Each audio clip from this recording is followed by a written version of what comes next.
नमस्कार। शायद ही कोई ऐसा होगा जो शायद पेटीएम के बारे में ना जानता हो। खास के मेरे व्यूअर्स की बात कर रहा हूँ और नए व्यूअर्स के लिए भी कहता हूँ जो आप पेटीएम को जानते होंगे अच्छे खासे। आज पेटीएम पे मैं कुछ नया लेके नहीं आया हूँ। कुछ जो कंपनी, मुझे लगता है कंपनी भी परेशान चल रही है और उसी परेशान वाली चीज़ों को लेकर के हम आपके सामने आया हूँ।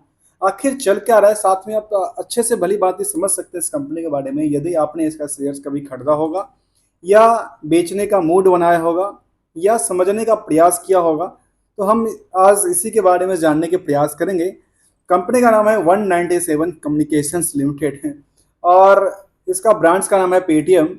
और पेटीएम की भली भांति हम थोड़ा सा ओवरव्यू हमने कई बार लिया है। आज हम ये लेके आए हैं, बेसिकली कंपनी भी परेशान ही रहती है। अब कहाँ से परेशान रहती है आपको पता है, अच्छे भाली भांति पता होगा। ये न्यूज आर्टिकल से परेशान रहती है। मैं इसलिए कह रहा क्योंकि न्यूज आर्टिकल में जिस तरह से आपके मोबाइल में, सबके मोबाइल में पेटीएम्स, जैसे एटीएम पहले हुआ करता था पर्स में, वैसे ही आजकल मोबाइल में पेटीएम यूज होता है।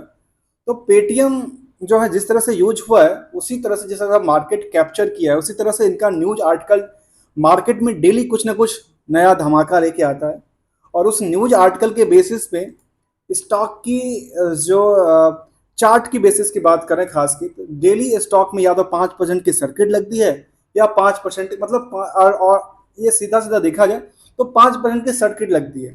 या तो ऊपरी सतह के लिए होगा या निचली सतह के लिए होगा, ऐसा ही देखने में आता है। और इसी सतह में कई बार मार्केट थोड़ा सा ऊपर भी हो जाता है, 5-10% भी चला जाता है, क्योंकि इसी का ट्रेंड इसे बनता नजर आता है। हम आज इसी के ऊपर बात करने वाले हैं। जो कंपनी की एनएससी के डेटा देखेंगे तो कहती है, कंपनी की एनएससी क्लियरिटी कहती है ये पेटीएम, प्राइस तो ठीक है 412 के आसपास, लॉस मेकिंग लास्ट 8 क्वार्टर्स, अर्थात लास्ट 2 साल से लॉस मेकिंग है। सीधे सीधे इसके वेबसाइट्स पे क्लियरिटी के साथ लिखा हुआ है कंपनी 2 साल से लॉस मेकिंग चल रही है। उसके बाद हम या जो भी इस स्टॉक में पैसा लगाते हैं, कब लगाते हैं, कैसे लगाते हैं, किस बेसिस पे लगाते हैं, ये मुझे नहीं आइडिया।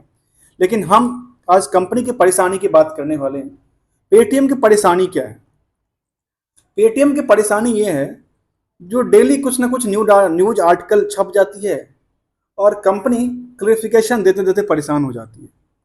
उसी क्रम की बात करने वाला हूँ। अब मैं लेटेस्ट अपडेट की तरफ चलता हूँ। सबसे पहले एक न्यूज आर्टिकल छपी थी। न्यूज आर्टिकल छपी थी क्यों, क्या? वो था जोमेटो को लेकर। अब हम आते हैं जोमेटो वाले मैटर को लेकर।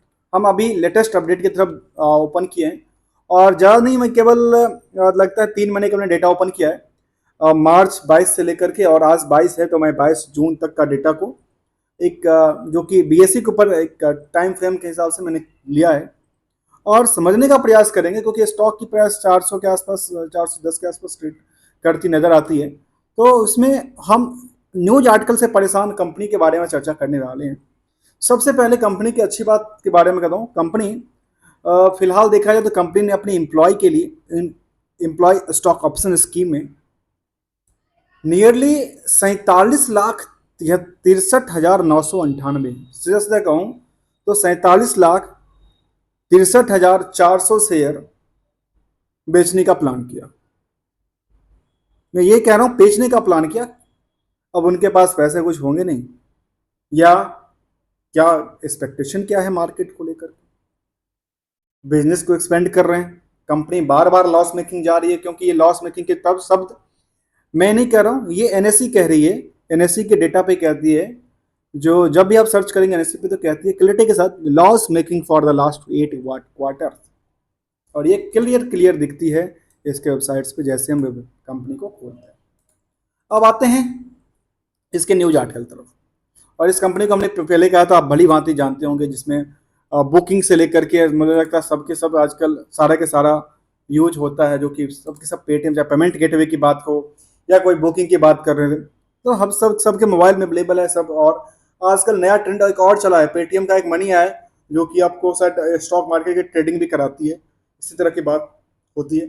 यहाँ पे स्टॉक मार्केट में आप इन्वेस्टमेंट कर सकते हो, म्यूचुअल फंड ले सकते हो पेटीएम मनी के थ्रू। दोस्तों, मैं किसी ब्रांड की प्रमोशन या स्पॉन्सर नहीं कर रहा हूँ, मैं केवल समझने का प्रयास कर रहा हूँ आपके सामने।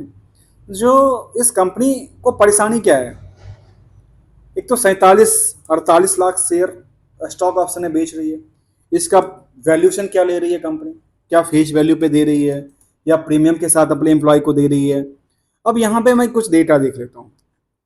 ये कहती है जो परसुएंस ऑफ द रेगुलेशन, जो भी रूल्स रेगुलेशन होती है स्टॉक एक्सचेंज के, इसलिए मैं अभी यहाँ पे रूल्स रेगुलेशन की बात नहीं करने वाला हूँ, जो भी कंप्लायंस है उसके बेसिस पे कहती है inform that the nomination of the renovation committee and the boards of the जो भी कंपनी का बोर्ड मीटिंग वगैरह हुआ है जून 17 को is approved the grant of the 47,63,398 shares stock जो है स्टॉक ऑप्शन में इसको क्या किया है to be eligible employ under the 197 company, जो कि कंपनी है इसकी, उसको स्टॉक ऑप्शन स्कीम 2019 के तहत स्कीम बनाई थी 19 में, विथ इफेक्ट फ्रॉम द 1 जुलाई, और 1 जुलाई से ये इफेक्टेड होगा। The committee took note of the 17,59,800, सीधा सीधा कहूँ तो 17,60,000 जो शेयर था वो कैंसल्ड स्टॉक ऑप्शन कैंसल्ड कर दिया। चलिए, इनका इतना शेयर था उसमें से इतना को कैंसिल कर दिया, तब भी इतना कितना बचा, मैनेज कर लीजिए। Detail as required for the disclosure under the requirement annexure 1 में इन्होंने दिखाया है।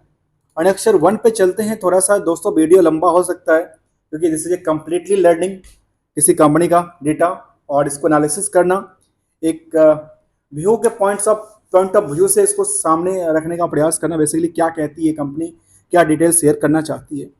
ये कहती है जो 47,63,64 शेयर जो था उसको हम each stock option convertible into the one fully paid up, अर्थात ₹1 के फेस वैल्यू पर ये जो है उसको क्या करना चाहती है, कहती है एक्सरसाइज प्राइस ऑफ द 9 पर शेयर स्टॉक ऑप्शन, अर्थात ₹1 के शेयर के बदले ये ₹9 प्राइस लेने वाली है और कंपनी क्या करने वाली है, स्टॉक ऑप्शन स्कीम इसको 47 लाख को ट्रांसफर करने वाली है।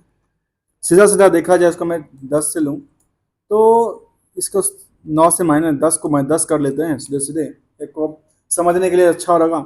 जहाँ 47 लाख है 4,76,33,980 टोटल पैसा इनके पास आने वाला है, नियर अबाउट, मैं कैलकुलेटेड नियर अबाउट की बात कर रहा हूँ। इसके बाद कहती है subsequent change and the cancellation of the exercise of the such option, और उस ऑप्शन में ये 17,59,000 शेयर को कैंसल्ड करने की टर्म किया है। उसमें समझिए उसमें से ये इसका पास थोड़ा सा बचता है कम। अब पैसा ले रहा है नहीं ले रहा है वो तो अलग बात है। आगे चलते हैं, आगे की बात करने वाले हैं जहाँ पे हम इस अब आते हैं न्यूज आर्टिकल तरफ, जहाँ डेली मार्केट में अंदर कुछ ऐसी उटपटांग चीज़ें आती है जिसमें कहती है हमेशा पेटीएम को ये डिक्लेरेशन देना पड़ता है, क्लेरिफिकेशन देना पड़ता है। तो मैं कुछ कर नहीं रहा हूँ, मेरा तो कोई किसी से बात नहीं हो रही है, पर मेरे बारे में सब छाप देते हैं, हम क्या करें, इनकी मजबूरियां हैं। दोस्तों इसी वीडियो को लेकर के ना हम एक फेस के साथ आपके साथ आने का रूबरू होने का प्रयास करूंगा आज अपने दोनों किसी एक चैनल के ऊपर। तो यहाँ पे जोमेटो के लिए एक न्यूज आर्टिकल छपी, जो जोमेटो इससे टॉक कर रही है, talk to acquire Paytm movies ticketing business. अब ये इन्होंने कहा कि हमारा ये बिजनेस जो है वो पेटीएम हमारा एक्वायर करने की बात कर रही है। ये हम नहीं कर रहे, ये न्यूज आर्टिकल कह रही है और हम इसी को देते देते परेशान हो गए हैं, हम क्या करें। तो इसके न्यूज आर्टिकल तरफ देखिए, एक महीने की बात है, डेट आप देखते रहिए। मैं पहला लेटेस्ट की बात करूँ अपने जोमेटो वाले की। अब जोमेटो वाले में क्या कहा कि response the recent the media coverage, और मीडिया में चला जोमेटो टू टॉक, जोमेटो बात कर रही है किससे, acquire the Paytm ticket business, we would like to voluntary qualify our positions, तो पोजिशन को क्वालिफाई करना चाहती है। कहती है the company routinely explore various strategic opportunity aims to enhance shareholder value. The potential transfer of the Paytm entertainment business, जो कि potential transfer of the business है, एक components of the marketing service is one opportunity under the considerations. As notes to our earning call, our focus will be on payments and financial service along with digital goods commerce, which are designed to help our merchants scale their business. अर्थात ये कहती है however अब इन्हें discussions correctly underway are preliminary and do not involve any uh, blinding agreement that require approval for the disclosure under the regulation 30 of the SEBI. तब ये इन्होंने कहा क्या कहा क्लियरिटी क्या कहा जो हमारे पास कुछ ऐसा नहीं है obligation and the disclosure requirement as well as the other application law as such may be the we have and shall continue to make necessary disclosure and the we are necessary to required. और कहती है as such any information pertaining to these discussion should be considered speculative at this time. ये समझ में आया क्या समझ में आया इन्होंने पेपर में छपा और उन्होंने खुद ही वॉलंटरी दे दिया बाबा हम ये बताते हैं आपको जो हमारी जो बिजनेस है हम तो डेली बिजनेस को बढ़ाने की सोच रहे हैं और हमारे पास इस तरह के कुछ ऐसा चीज़ निकल के तो नहीं आता कोई डिस्कशन तो नहीं चल रहा और हम डिस्कशन कर रहे हैं आगे बिजनेस को एक्सपेंड करने के लिए जो कि परेशानी पहले थी। अब दूसरी तरफ चलते हैं इससे पहले की बात करते हैं। चलिए इससे पहले एक मीडिया रिलीज आया था। इससे पहले एक आया उसने कहा कि हम तो बिजनेस एक्सपेंड करने में लगे हैं। अनाउंस द अंडर रेगुलेशन जो कि प्रेस रिलीज किया था किसके साथ Samsung partner with the Paytm bring the entertainment service industry. यहाँ पे कंपनी कहती है जो हम अपनी बिजनेस को एक्सपेंड करने में लगे हैं और किसके साथ अभी एक पार्टनर्स हमारी जहाँ पे पेटीएम किसके साथ सैमसंग के साथ करेगी सैमसंग वॉलेट के साथ अपनी सैमसंग वॉलेट आजकल क्या कर रही है एक करने वाली है वो एक अपनी ऐप पे टिकटिंग बुकिंग का काम करने वाली है तो वो पेटीएम पेमेंट का शायद यूज करेगी। तो कहती है we are enclosing herewith the press release और प्रेस रिलीज क्या था Samsung partner with the Paytm to bring table and entertainment service to Samsung wallet in India. Samsung wallet के अंदर भी ये सारी चीज़ें निकल के आएगी। 13 जून का अपडेट था गुड़गांव में इसका मीटिंग हुआ था और इन्होंने कहा कि हमारा ये सब चीज़ों जो है ना पेटीएम के साथ जहाँ पे Samsung wallet user will now have seamless access to the Paytm's flight bus movies and event booking services.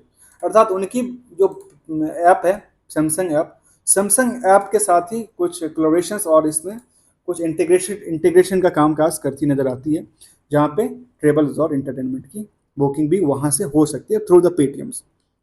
Wallet किसका यूज होगा सैमसंग वॉलेट का। चलते हैं अच्छी बात है। अब आते हैं इसके नेक्स्ट। अब इससे पहले नेक्स्ट की बात करें तो कंपनी कहती है जो हम एक नया एक्सप्लोर कर रहे हैं और एक्सप्लोर क्या कर रहे हैं Paytm broadens insurance distribution focus with the IRDR approval. और ये कहती है हम इंश्योरेंस बेचने के लिए भी अप्लाई कर रहे हैं कहाँ पे IRDA के अप्रूवल के लिए अपने रिक्वायरमेंट है और हम फोकस कर रहे हैं वहाँ पे जहाँ पे हम इसको और मार्केट में लेके आएंगे। और इसके लिए क्या कहती है कंपनी उसके बारे में जरा जाने तो वो कहती है कंपनी कहती है डिस्क्लोजर अंडर रिक्वायरमेंट कहती है this is a further to the our letter 25 मई को उन्होंने लेटर दिया था withdrawal of the application of the registration of general insurance company एक एप्लीकेशन विड्रॉल किया था by the Paytm general insurance limited उसके एक ब्रांच कंपनी के द्वारा our associates company Paytm general insurance company limited with insurance regulatory and the development authority of India for being a manufacturer of the general insurance product we have been further informed that the जो कि Paytm general insurance company that is request to the withdrawal of the application has been accepted by the IRDA। और इनके पास 12 जून को जो withdrawal का application था वो accept हो जाती है। अर्थात इनका जो इंश्योरेंस का बिजनेस है उनकी एप्लीकेशन जो दिया था वो विड्रॉल करने की बात कर रही है। ठीक है अब कहते हैं क्या mention the previous communication the focus toward the doublings dons and insurance distribution across health. कहती है and as mentioned in our previous communications. और ये क्या बेसिकली क्या करती है withdrawal of force application has been the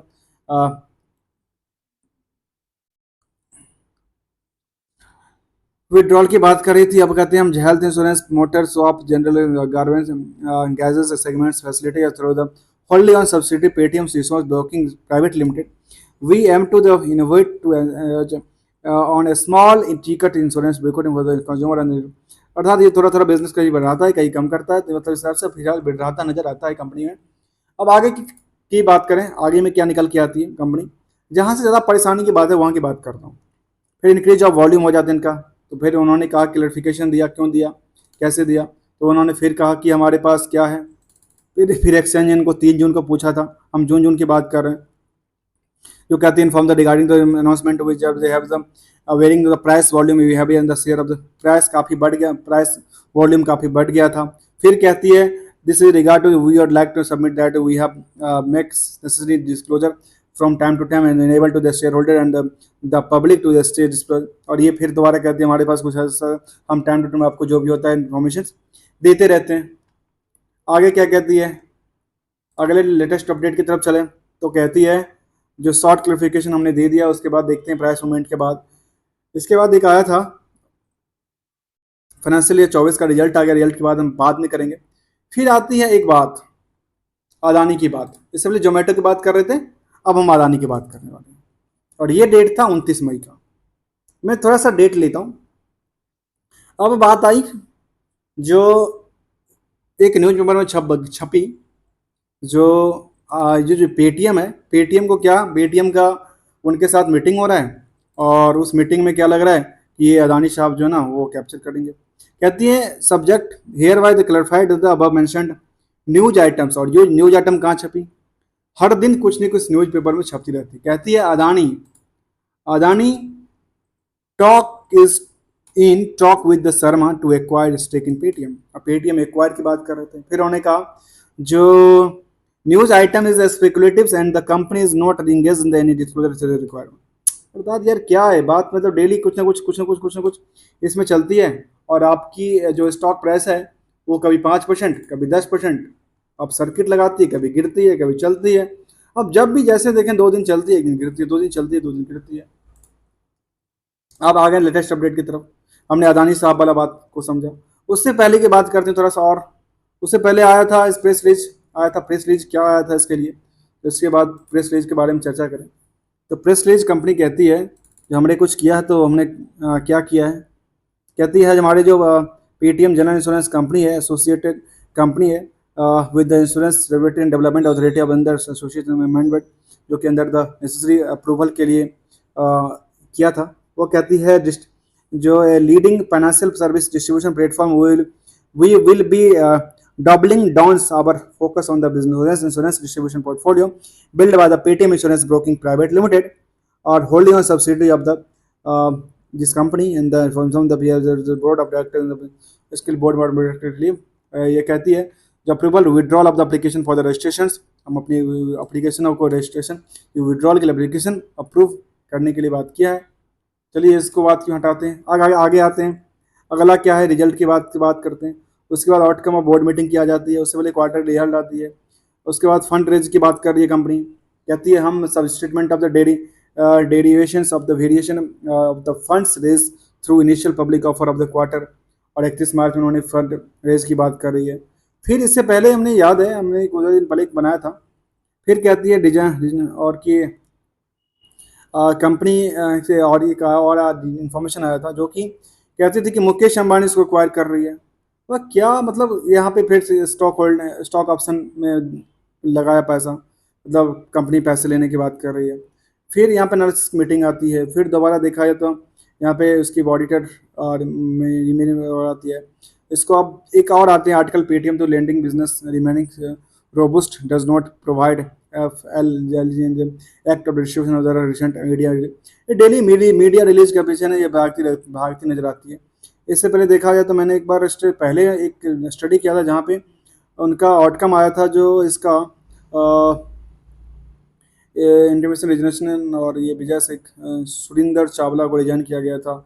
इसके बाद देखा जाए तो यहाँ पे कंपनी में एक और इन्फॉर्मेशन मुझे जैसे याद है कि एक बार ऐसा है कि जो मुकेश अंबानी इसको कंपनी को एक्वायर करे, मतलब कंपनी परेशान है। डेली कुछ ना कुछ न्यूज आर्टिकल में छप जाती है और कंपनी को डेली कुछ ना कुछ क्लैरिफिकेशन देना पड़ता है। और शेयर होल्डर या फिर इसको ट्रेडर कहें जो इस मार्केट में अपनी मूड बनाते नजर आते हैं। अब किनको फायदा किनको लॉस, आपको यदि जो ट्रेडिंग करते हैं या इन्वेस्टमेंट रखे हुए हैं इस स्टॉक में तो समझ सकते हैं। जो ये स्टॉक्स लगातार, यदि हम इसकी बात करें तो एक अच्छे पोजीशन जो कि 700 से ऊपर का प्राइस था, वहां से गिरती पड़ती स्टॉक सभी 400 के आसपास आया है। तो सोचिए क्या इसका माहौल बना है कंपनी का। अब चलते हैं मार्केट की तरफ, जहाँ पे हम फंडामेंटली को थोड़ा सा चेक करने का प्रयास करेंगे, जहाँ एनएससी के ऊपर कहा कि 8 क्वार्टर्स के बाद लगातार उसमें गिरावट देखने को मिली। तो 52 वीक की तरफ देखें तो 52 वीक में कंपनी कभी 998 तक गया था, अर्थात 1000 रुपये तक का शेयर गया था और 310 पे जाकर अटक गया था। अर्थात सोचिए फिलहाल 400 के आसपास कामकाज करता है, अर्थात निचले लेवल से इसी तरह से गिरती नजर आती है, निचले लेवल से फिर चढ़ती है और फिर इसी हिसाब से थोड़ी सी मोमेंटल के साथ गिरती नजर आती है। इससे हमने चार्ट को एक ऑब्जर्वेशन लिया। अब आते हैं इसकी फाइनेंशियल टेक्नोलॉजी सर्विस प्रोवाइड करती है, 1 साल की चार्ट हम लेते हैं। 1 साल की चार्ट क्या दर्शाती है देखिए। अब मैं क्या क्यों कहता हूँ ये 5 दिन या 1 महीने के चार्ट में, 1 महीने के चार्ट या 3 महीने के, एक दिन के चार्ट में क्या लगता है, एक दिन के चार्ट में ये लगता है जो यार यहाँ तो स्विंग करती नजर आती है, मतलब ढेर सारा लोगों ने इस पर खरीदा होगा और ढेर सारा लोगों ने बिकवाली भी किया होगा, तभी तो प्रॉफिट बना। ये बीच का गैप तो प्रॉफिट बना और ये एवरेज प्राइस के आसपास वहीं पे आके खड़ी थी, मार्केट गिरी और वहीं पे चार्ट की। ये तो एक दिन का ट्रेंडिंग था। हम आते हैं 1 साल के ट्रेंडिंग की तरफ। 1 साल में स्टॉक ने क्या किया, 1 साल में देखा जाए तो स्टॉक में एक रेजिस्टेंस थी, वो रेजिस्टेंस के आसपास देखा जाए इसके आसपास कामकाज करती थी किसी टाइम में। और स्टॉक में क्या हुआ, लगातार जब गिरना चालू हुआ ना, तो देखिए मैं इसी आंकलन से लेता हूँ, देखिए लगातार गिरता नजर आया, उसके बाद इस प्राइस और इस प्राइस को मोमेंटल देखिए,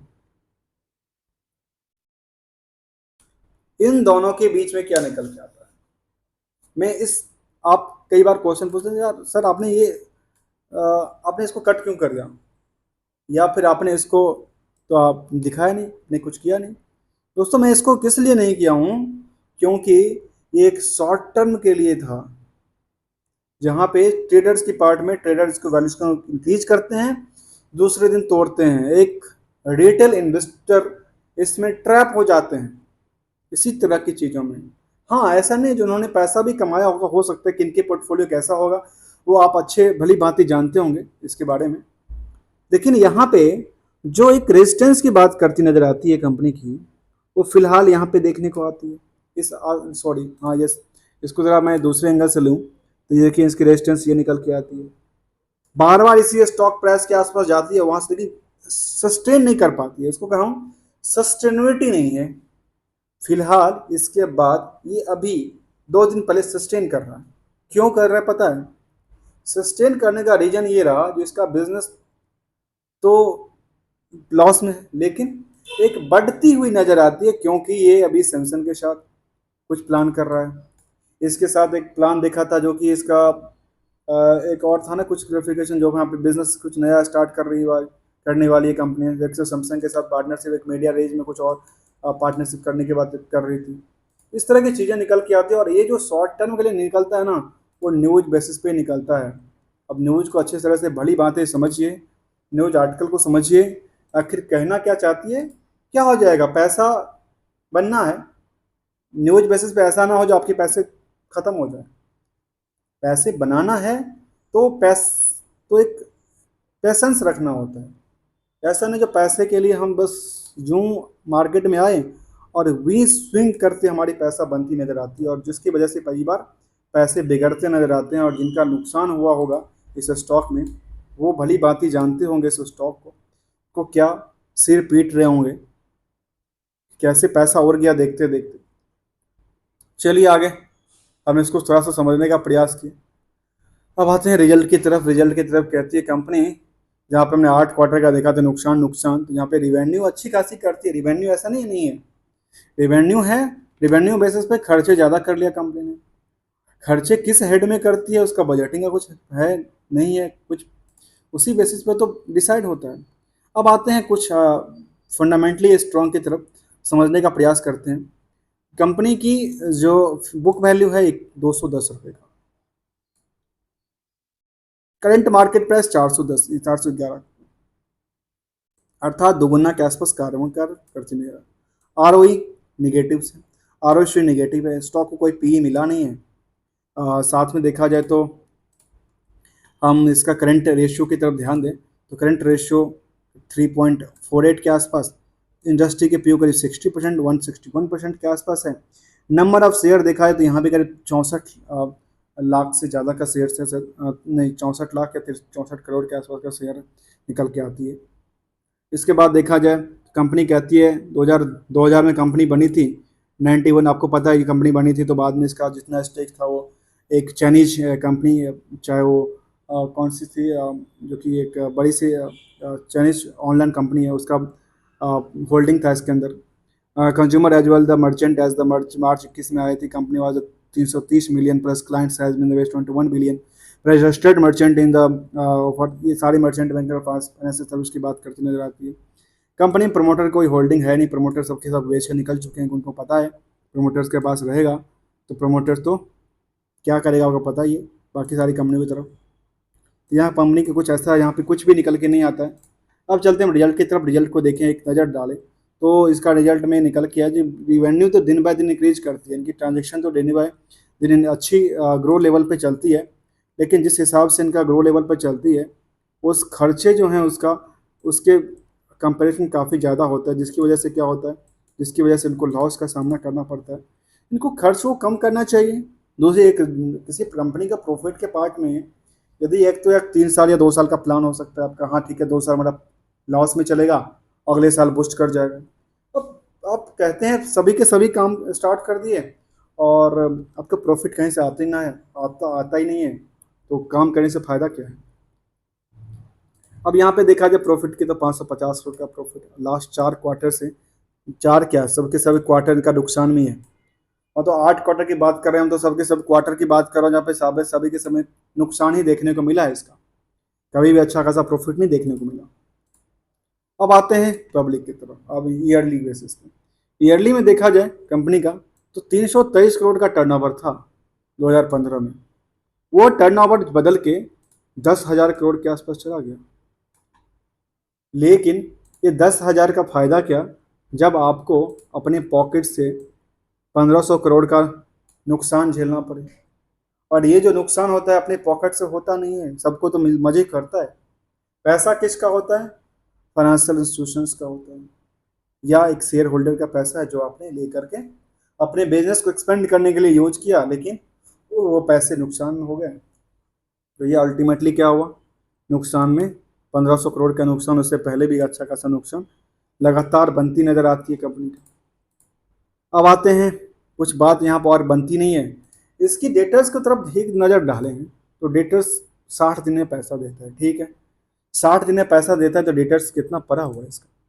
इनका डेटर्स की बात करूँ तो डेटर्स जो है करीब करीब 1600 करोड़ का, बहुत ज़्यादा नहीं है क्योंकि 10,000 करोड़ के आसपास का वो है, तो 16% के आसपास मान लेता हूँ उसका डेटर्स पेबल है, रिसीबल्स है। तो चलिए कोई बड़ी उसमें मोमेंटल नहीं, कोई 20% 30% तक होती है देखा जाए तो। जहाँ पे रिजर्व भी अच्छा खासा ग्रो है, 13,000 करोड़ के आसपास का रिजर्व पड़ा हुआ है इसके, और 64 करोड़ शेयर हैं टोटल इनके पास। और इसके बाद देखा जाए तो ये निकल के आती है, जो इसमें टोटल देखा जाए तो इसमें इनकी एक्सपेंसेस को देखा जाए तो फिक्स एसेट्स की तरफ ध्यान दे तो बड़ी 1251 करोड़ इंक्रीज करती नज़र आती है इस टाइम फ्रेम में। उसके बाद कुछ और बातें वो देखा ध्यान रखा जाए तो इन्वेस्टमेंट की पार्ट को देखें तो इन्वेस्टमेंट की पार्ट में काफ़ी इंक्रीज हुआ है, और ये इन्वेस्टमेंट जो कि केवल देखा है तो 2600 करोड़ से 46 2000 करोड़ के आसपास का इन्वेस्टमेंट इंक्रीज कर जाता है। लेकिन इन्वेस्टमेंट करने के बावजूद भी कंपनी का क्या फ़ायदा जब कंपनी नुकसान में चलती नजर आती है। अब आते हैं कहाँ पे, रिटेलर इन्वेस्टमेंट के पार्ट पर, जहाँ पे हम समझने का प्रयास करते हैं इन्वेस्टमेंट में क्या है इसका। तो 60% इसका डीआई है, और डीआई के बेसिस में सॉरी एफआई है, एफआई में क्या है, एंड फिर नीदरलैंड्स की कंपनियाँ हैं, यहाँ पे 9%, 10% सेफ मॉरिशस की कंपनियाँ हैं, 10% रेसेंस एसेस मैनेजमेंट वीपी है, 1% SVF होल्डिंग्स कंपनियां हैं, Alibaba.com जो इसका मैं नाम ले रहा था बेसिकली चाइना की कंपनी का, वो Alibaba.com थी, जो कि Alibaba.com Singapore e commerce private limited के नाम से फंड आ रखी थी। तो बेसिकली कंपनी ऑलमोस्ट अल्टीमेट जो पोजीशन था वो alibaba.com या स्विफ्ट कंपनी सॉफ्ट बैंक करके आती है, जापान की कंपनी है, उनसे इनका पास फंडिंग आया होगा। इसका हम एक रिकन्सिलेशन करके देखते हैं आपके सामने। डीआई में देखो तो डीआई यहाँ पे 6% बढ़ा है, और ये पुराना के जैसे तैसा ही पड़ा हुआ है। डीआई में कौन बड़ी है इन्वेस्टमेंट करके रखा है, मीरा इस म्यूचुअल फंड्स, और दूसरा निपॉन स्लैब का निकल के आता है।